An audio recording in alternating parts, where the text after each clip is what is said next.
Dvorak's Carnival Overture is well known by classical percussionists primarily because it features one of the most famous tambourine parts in the repertoire, which is asked at virtually every audition. This piece is widely programmed in both traditional concert settings and on outdoor pops performances, and it's always guaranteed to get a big ovation from audiences.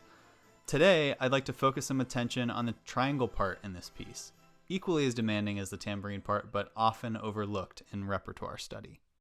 Perhaps the first decision to make when playing a complicated triangle part is whether to play the instrument up, held in one hand and played by the other, or down, mounted on two clips and played with both hands.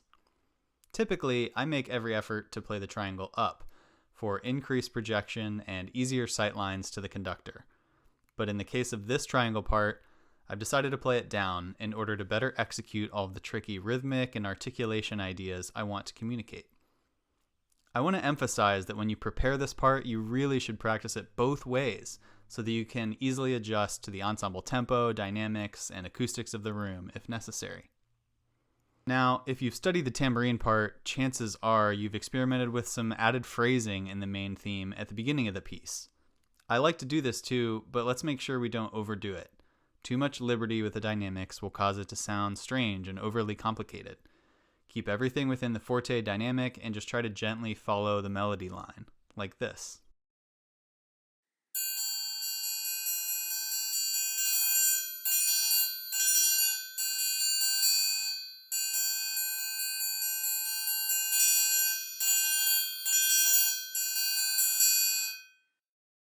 One of the most important things to consider whenever we play the triangle is roll quality.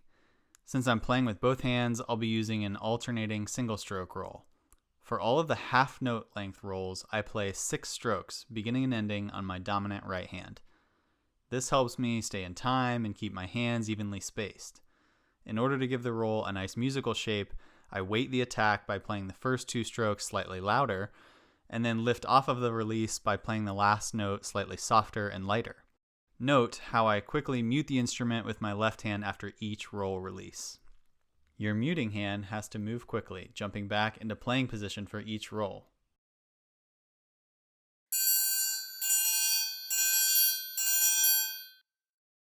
Letter Q brings a recap of some of the material from the beginning, except this time the triangle also plays some of the tambourine's quicker rhythms around letter R. This is a real challenge, especially considering the staccato marks over the repeated eighth notes here. I play these measures with one hand and mute with the other in order to produce the clearest rhythm possible. A quick errata note here: if your part looks like mine, you might be missing a forte indication at letter R, so make sure you add that back in.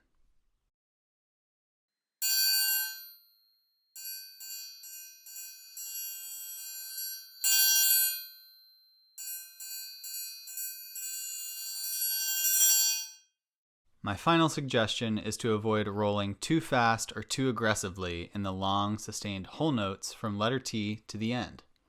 An even hand speed and a full stroke will generate plenty of volume and offer a better quality sound than a super fast roll.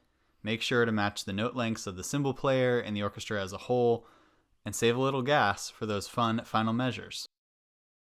Remember, there are tons of good options available for achieving a successful performance of this part, so I offer my approach as just one possibility.